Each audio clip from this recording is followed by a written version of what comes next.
Why are you muted?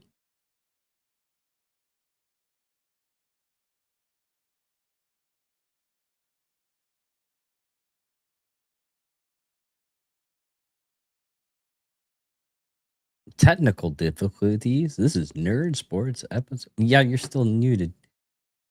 Get out and come back in.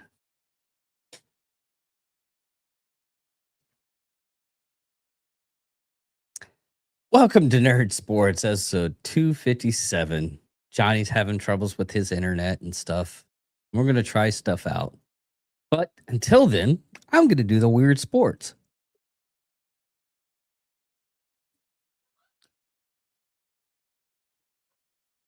Yeah, I'm not muted. I wasn't muted ever.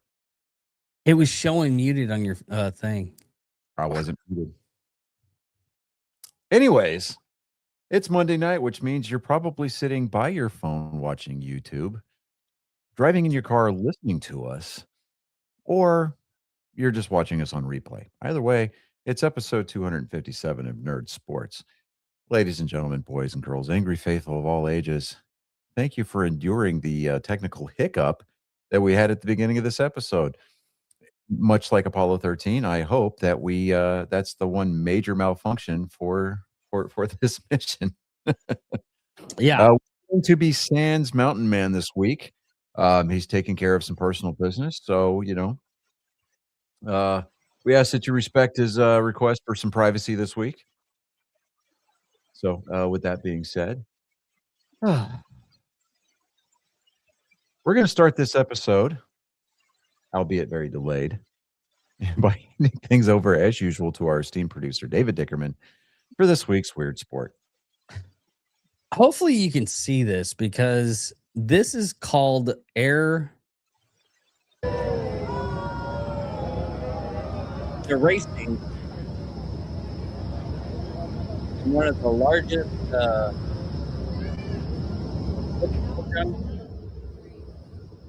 It's a vertical wind tunnel. Yeah. Can you hear me? Yeah. Yeah, it's a racing game. It's a racing game they do in Dubai with a wind tunnel. I thought it was interesting. I lucky forgot the show started at 8, and my brain thought 8:30 for some reason. Don't worry, I messed up my beard only because life happens. But yeah, basically what you're supposed to do is you're supposed to go through the little air floaty things, and that's how you race. How do you control that? Sheer hand will. positioning. I Yeah, like it's just sheer- hand. It's hand positioning, like in a free fall. Like Colin, whenever you did the indoor skydiving thing, you can control the angle of your hand. Yeah, but that looks like that's like you're just gonna have to be. I really wish I could find something bigger on this one. Yeah, it is what it is. Okay, let me see here. Oh, there's a story I want to lead off with. Let me see here. Oh yeah.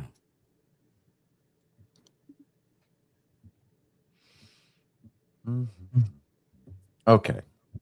So the ABS challenge system is here for the foreseeable future. I like it. I've kind of become sort of the mindset that it needs to be in one of these later stages of the game kind of a situation. Where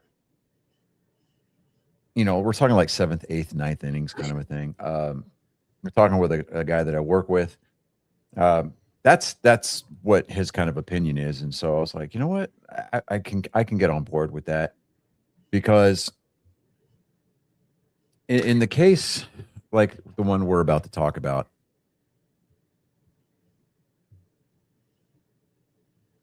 yes, my niece is at the door.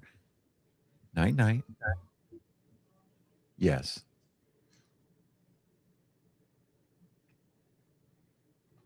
anyways, it's hard to focus when there's this degree of cuteness at the door, but you know, it is what it is.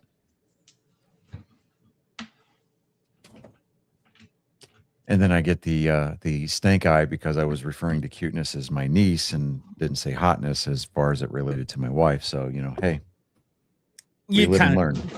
Hey, you know what? That's on me. I should have been up front and said, like, you know, this it's like sweet and sour. It's hot and cute. And anyways, so CB Buckner.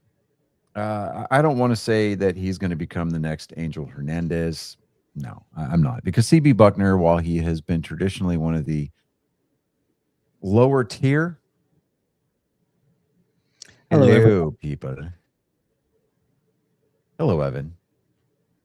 While CB Buckner has been, you know, not necessarily one of the elite umpires of the game, he's certainly not the worst, right?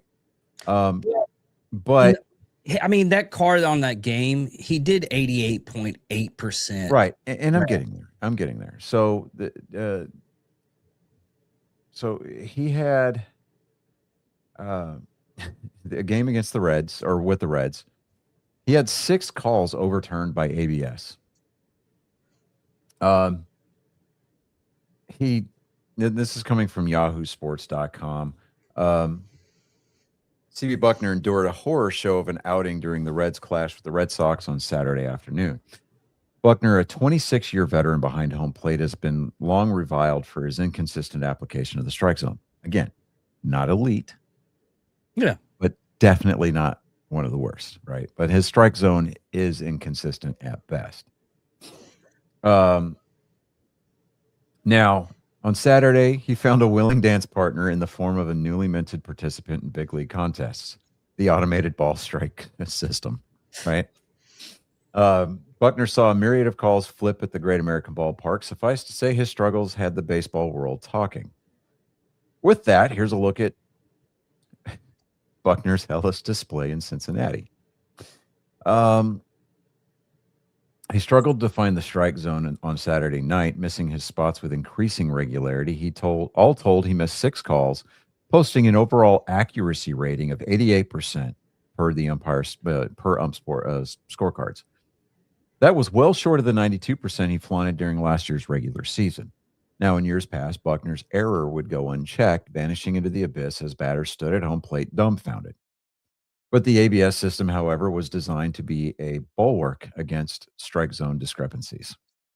Yeah. Bulwark is just a basically big fancy word for deterrent, right? On Saturday night, he found a worthwhile target. It found a worthwhile target in Buckner. Buckner saw 6 of his 8 efforts overturned, many of which prompted delight from the Reds faithful. No moments proved as memorable as Buckner's toils against Suarez, Inigo Suarez. The Cincinnati slugger was rung up after seeing a pitch whiz past his shadow on a 1-2 count. Suarez tapped his helmet to challenge the call. Moments later, it was overturned. Just like, wow. One pitch later, Buckner appeared to send Suarez to the dugout with another strikeout. Suarez challenged the call. He was proven right once more. Now, CB Buckner, a member of a major league umpiring crew since 1999, had 8 calls challenged and a whopping 6 overturned, including that sequence. Yeah, I mean, the first half, Kansas City Reds didn't have any more talent. Hey, they're not the Kansas City Reds. It's the Cincinnati Reds. Okay, the Cincinnati Reds.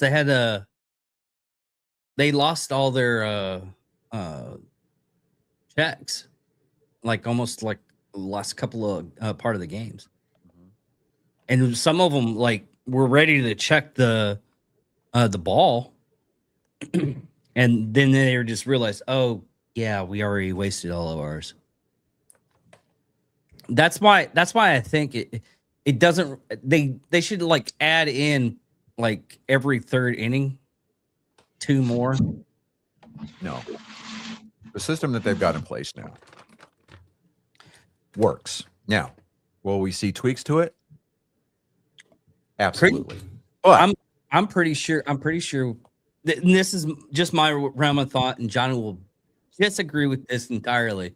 Is pretty soon all you're gonna have is you're gonna have the umpire in the back. You're just gonna have an earpiece telling him it's a ball, it's a strike, and I think That that's actually a little bit better. that would negate every effort that baseball has made to speed up the game. And they're Because only if you're waiting, because you think about it, you're going to have a delay, right? No, you're gonna no. have I don't think they're just gonna. David, technology exists today the way that it works. There's going to be a delay. Okay, whether it's a 1 second delay, a 2 second delay, or even as far as a 10-second delay, which the network TVs use, so that way they can hit the the bleep button in time on live TV. Okay, you're going to have a natural delay because the signal's got to get from whatever ballpark they're playing in to the competition office, the review office in New York. The New York umpires are going to have to sit there and make those calls, and then they're going to have to send the signal back to that ballpark, at which time the umpire is going to get that ruling. That's going to slow the game down. Okay, and then at that point, what's the point of having an umpire back there at all? The only reason why you would have that there would be the umpire would be checking to see if the guy made it to home plate or not. With the logic that you're employing, why not just use the overhead camera to make sure to see if a runner is safe or not at home plate? Because with the logic that you're employing, you might as well just take the umpires out of the game altogether. I think that would be a grave misjustice to the game. I really do. No, you take the umpires out of it, and I'm not saying take all the umpires out of it. Well, I mean, you might as well, with the logic that with the rabbit hole that you're going down. It's a slippery slope. The ABS system, the way that it is in right now, they proved that it works. Last couple of years in the minor leagues. Okay, this is the first run on the major league system, on the major league side. Okay, live regular season games. They've had the opportunity to use the ABS system the last couple of years in spring training. All right, and even last year, I think they tweaked with it a little bit during the All-Star game. But that was like, I thought you said that they always have like a New York overhead looking at. That is when they challenge a call at a out or safe call, or they challenge whether or not a ball actually hit above the yellow line for a home run, or so when you see a call being made on the field, an out or safe call on the field, they always look over at the dugout and you see the manager holding up a hand, right? And he's like, hold on. And if he goes like this, he wants them to take a look at it. And if he goes like this, that just means go ahead and play on. All right. That's those calls are being watched or being replayed in New York. And you see how long it takes those to get reviewed. Okay.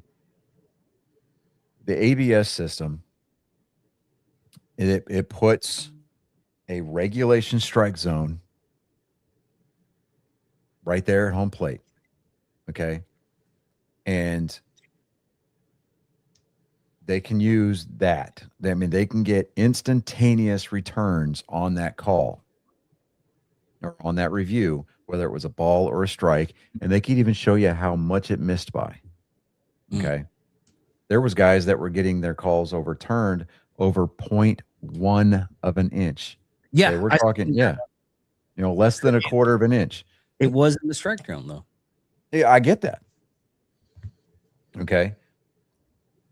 But this, again, it's a very slippery slope that we have to contend with, because at a certain point, if you allow just everything to be challenged and then eventually everything becomes automated.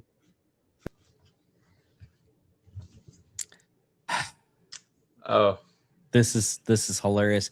He's going to come back. Hey, my internet is also shitting the bed. Like, I'm Everything is lagging.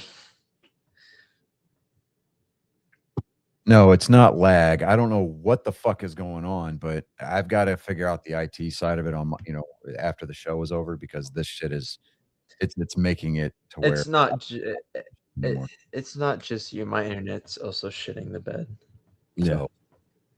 So, anyways, it would make the game unwatchable if we sat there and allowed the challenges to continue to rack up, right? Oh, hey, you it's the third inning, you get 2 more. No, we're not going to play that game.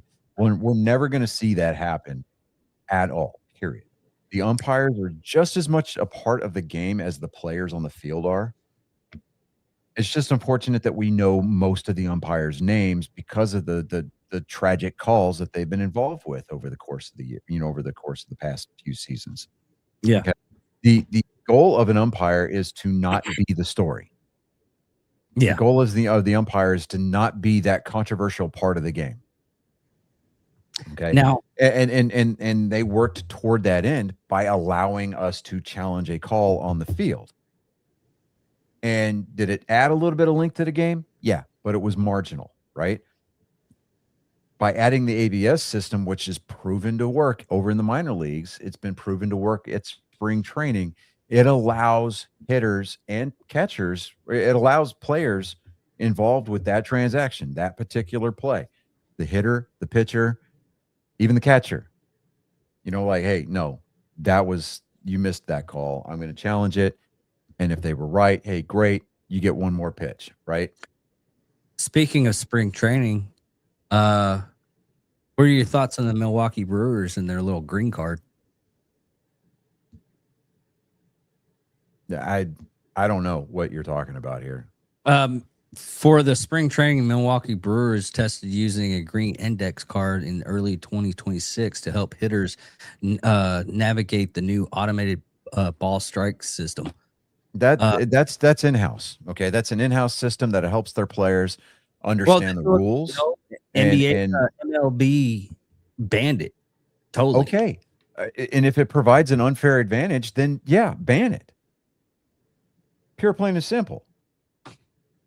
Okay, the problem with innovating, or the problem with innovation, period, is if it operates in the gray areas of the rules and it gives you an unfair advantage,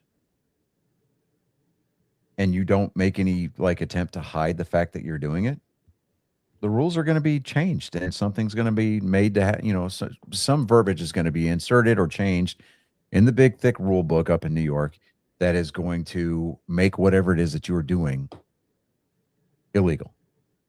Hey, good on them for trying to create something to help their players understand how to use the system to their advantage or whatever.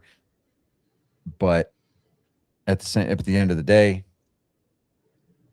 they've got enough players that have been coming up through the minor leagues that know how to use that system. It's not any different because it's in the major leagues. It just happens to be that it's on a bigger stage, and that's all.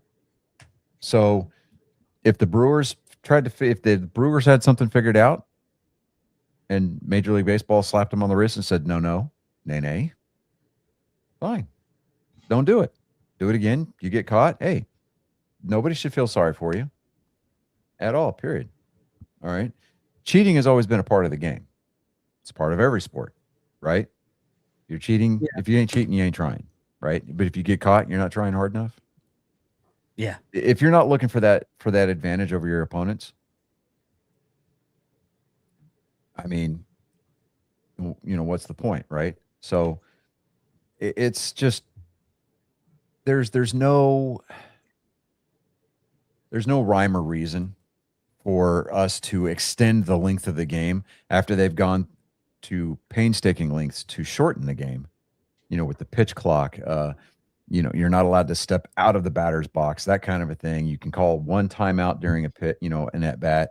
The pitcher can only disengage, I think, 2 times to check a runner per at bat.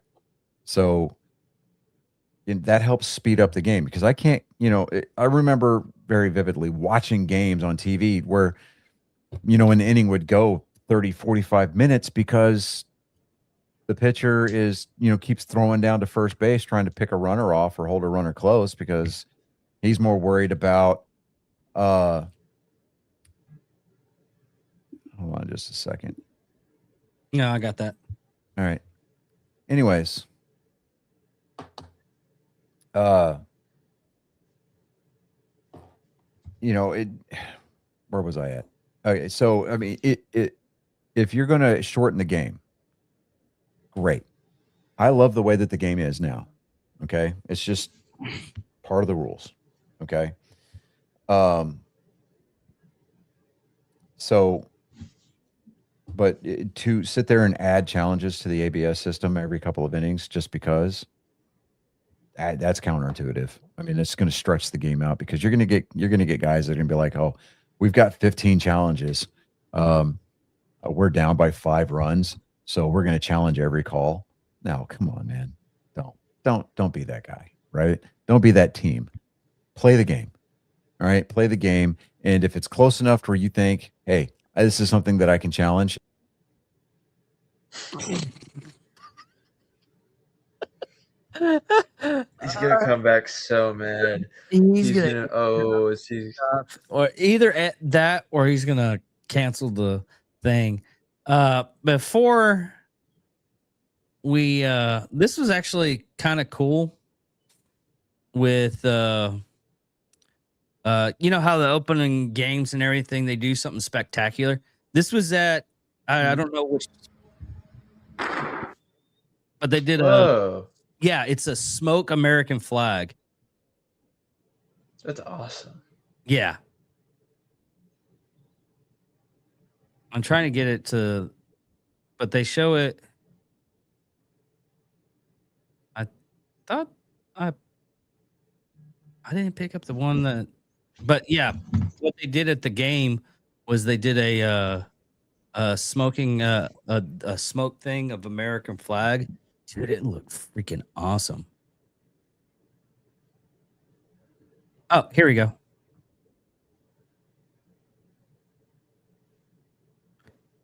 Let me get this. He's trying. Yeah. I mean, this is a better view of it. That was behind it. Oh, he's knocked out. This is a better view of it. Mm-hmm. Let me get that sound. And you watch it over here in this area right here. It looks freaking awesome. Are they holding the flag weird? No. See? Oh, whoa. Yeah, let me rewind that so hopefully Johnny can see it. But yeah, this is a smoke American flag at a baseball game.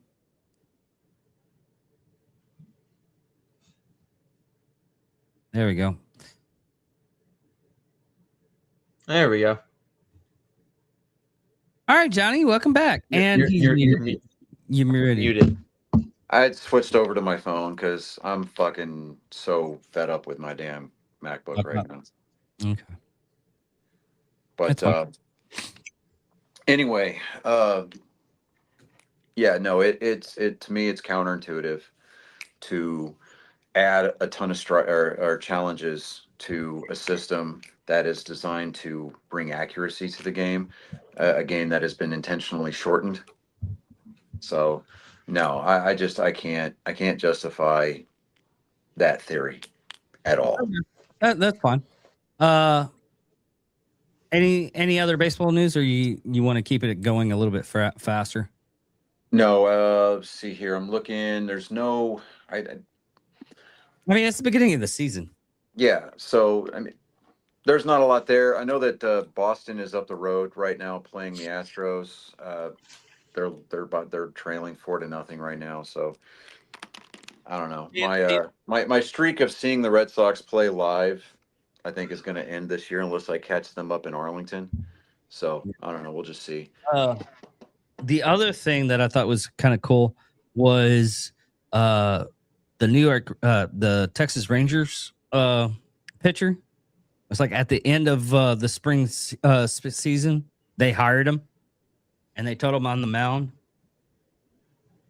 I thought that. Yeah, no, yeah, it was just hey, dude, you made the roster or Yeah. made the opening day roster. I mean that's cool and everything like that. I mean, you see stories like that all the time. So it's every team's got a different way of doing something kind of extra cool. And I mean, hey, good for that kid. Congratulations on making it to the show. But uh, I don't know. It's where I mean, it's going to be a long 162. So, Yeah. but I'm actually very down for a short show tonight. So there's no really football news out there at all. There's golf news. Yeah, but I don't want to talk about Tiger Woods. That bad? Yeah, I just don't want to talk about Tiger Woods. Oh, man, I had a video ready and everything. I mean, he wrecked his car. He's got a drinking problem. Everybody knows that. Yeah. Okay. I mean, to me, I mean, I like Tiger Woods. I'm a Tiger fan. Don't get me wrong. I mean, what he does in his personal life, that's his business. I mean, he makes bad decisions there, but the guy was an absolute legend on the course. Okay. I mean, his on course performance, does it give him a pass on doing crappy things in private life? No, it doesn't. You still need to conduct yourself like a responsible human being. I mean, he makes a mistake, and there's no reason why we, an amateur show at best, needs to go over, and rake him over the coals any more than people like Stephen A. Smith have. So I just Here's one little tidbit on it though. okay. That I was looking at, because I was looking at a little. I know John Daly is like a heavy drinker too, because he'll smoke and drink on the field while he's playing golf, and he has a really good record. He's only been like arrested once for public intoxication because he was asleep at a Hooters. So I was like, I was surprised. I was a little tidbit that I was like really surprised. It's apples and oranges. I mean, really, John Daly's been doing that for a lot longer than Tiger Woods has. Yeah. Okay. So, really, it's exactly that. It's apples and oranges. I mean, the guy made a mistake. Okay. So what? All right.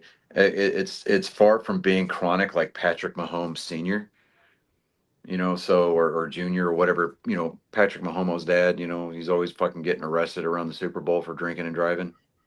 Yeah, that's true. So it is what it is. I mean, last year or during this past Super Bowl when he got arrested, you can go back and watch the tape. We didn't even mention it back then. Yeah, because it's for me at least, it's a non-news story. So, I mean, it's filler at best, and it's not one of those situations where I feel it's something that we need to harp on. But that's me. But NASCAR. Yeah, NASCAR. So they were in Martinsville this weekend, and somebody not driving a Toyota, not named Tyler Reddick, actually won the race this weekend. What? Chase Elliott. Really? Chase Elliott won. Chase Elliott, the number 9 Chevrolet Hendrick Motorsports driver.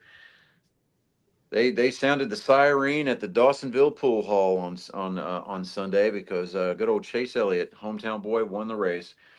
He won a win margin of 0.565 seconds, led for a total of 84 laps. Denny Hamlin pretty much dominated. He led 292 laps yesterday, but he didn't lead the right lap. But he did get the fastest lap of the race. So Denny Hamlin earned himself an extra point towards the championship.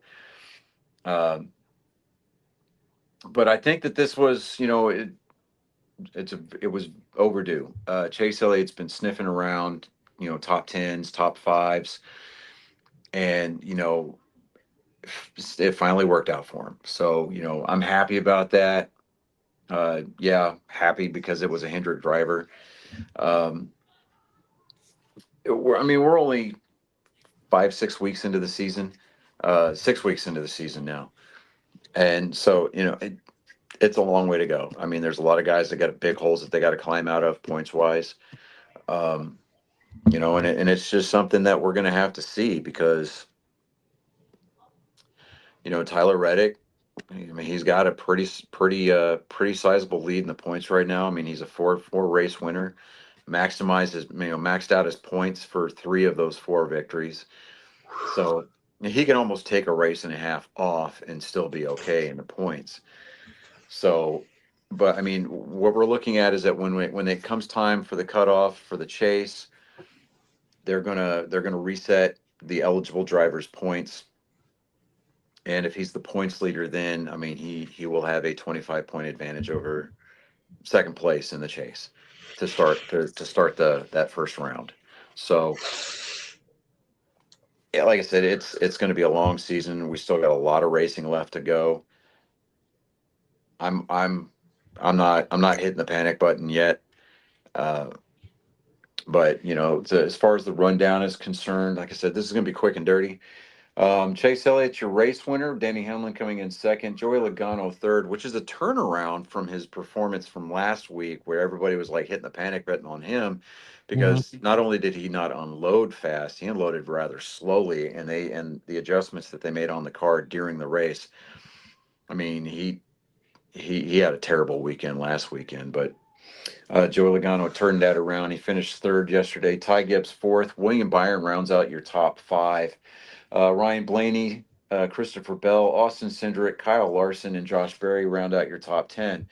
Shane Van Gisbergen coming home in 11th. Ryan Preece, Brett Keselowski, Chase Briscoe, Tyler Reddick, Ross Chastain, Carson Hocevar, Michael McDowell, Chris Buescher, Daniel Suarez, Eric Jones, Justin Allgaier, driving the number 48 car because Alex Bowman is still out with vertigo.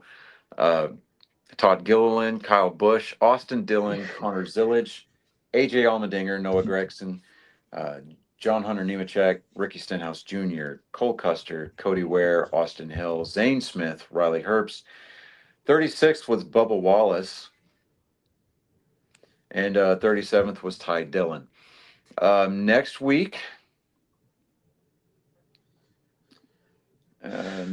is Bristol. It is a Sunday night race, the 12th. Actually, so they're going to take, the Cup guys are taking Easter weekend off.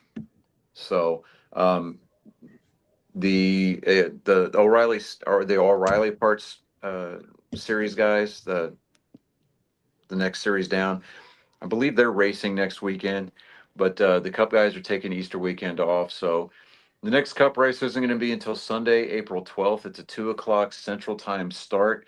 It's the Food City 500 from Bristol Motor Speedway. 500 laps for 266.5 miles. It is the last great Coliseum on the face of the earth. Some pretty memorable finishes at Bristol. But it's going to be on FS1. It's going to be broadcast on PRN, which is the Performance Racing Network. You can catch the race also on Sirius XM Channel 90 in your car or on your mobile device. And your driver feeds, as usual, are going to be on HBO Max. A little bit of nerd stuff. I know that we went over it last week, but man, I'm telling you, Project Hail Mary has been kicking ass at the box office, dude.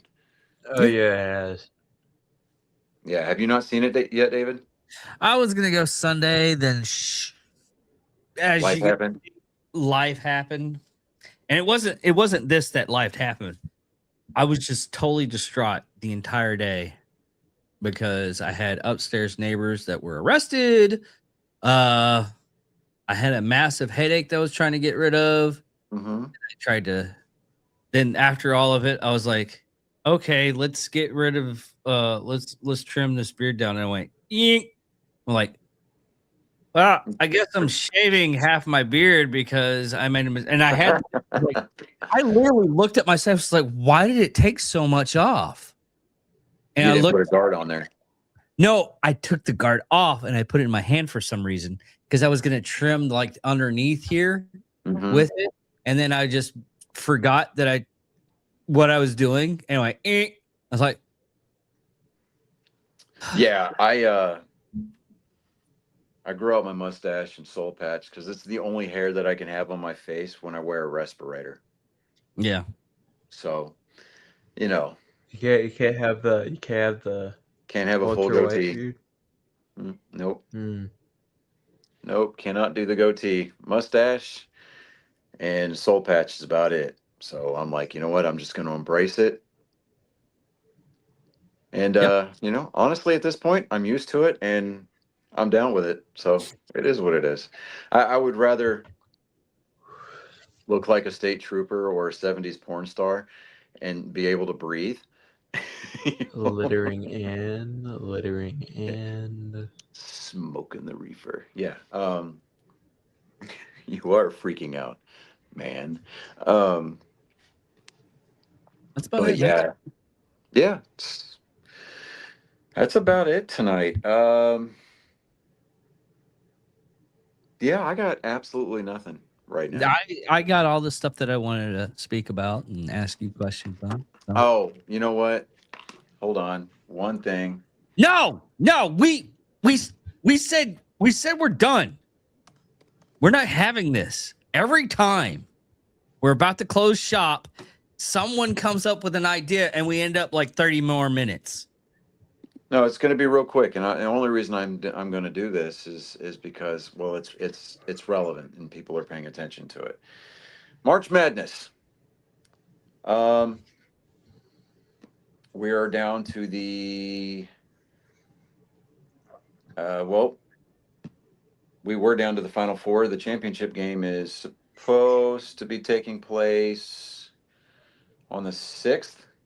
No, we are in the Final Four. So, and on the men's side, you've got number 2 UConn facing off against Illinois, not Illinois, but Illinois. And on the other side, you've got both number 1 seeds, Arizona and Michigan, facing off.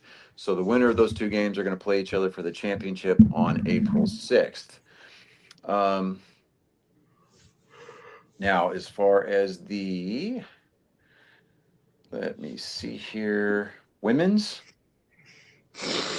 Yes. Official bracket. Come on. Here we go. Let's go. I just need to like shut my computer down and reboot everything Yeah. because yeah. Well, I'm guilty of just leaving it on and walking away from it, for a week, a week at a time.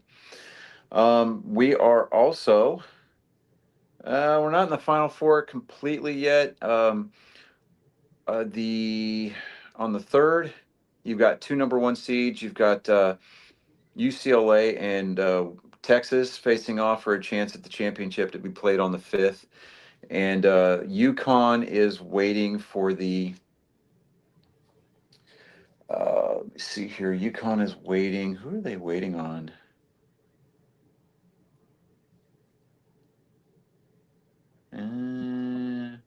Oh, UConn's waiting on their opponent. So, well, let me see here. First 4, and then we've got the Final 4. Yeah, the women's bracket's just a little bit more convoluted, but yeah.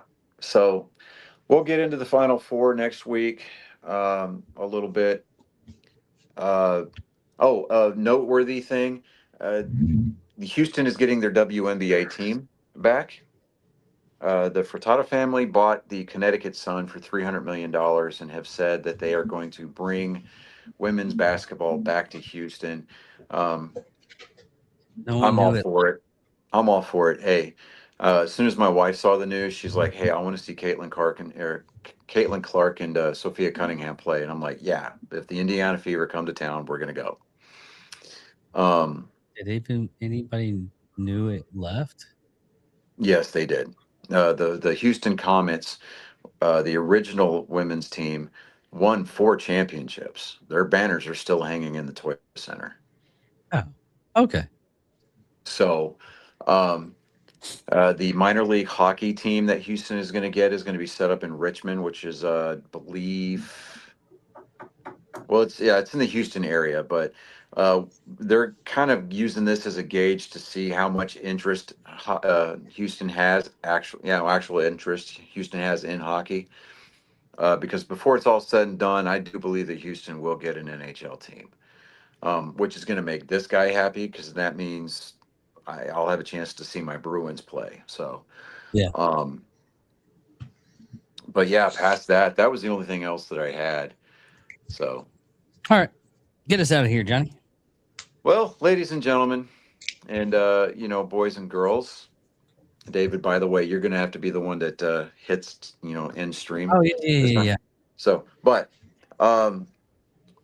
ladies and gentlemen, boys and girls, thank you so very much for enduring the many, many technical hiccups, at least on my end. This is episode 257. So come back next week, same bat time, same bat channel, for episode 258. I will be dog tired when I come into that episode because I'll be getting off of a 12.5 hour shift, just a mere 2 hours before showtime. So literally, I'm gonna clock out, shower, hop in the car, drive an hour home, and grab some food to throw down my neck just in time to come in and see y'all smiling faces. So You shower at work? yeah, because I don't want chemicals in my car. That's fair. So, but anyways, this is the part of the show where we turn on the ugly lights and you get to see that the woman that you've been hitting on all night looks like a pterodactyl. You don't have to go home, Felicia, but you can't sure as hell stay here. I am Johnny Skelton. I'm David Dickerman. I'm Collins Gillen. And without further ado, we'll see you next week.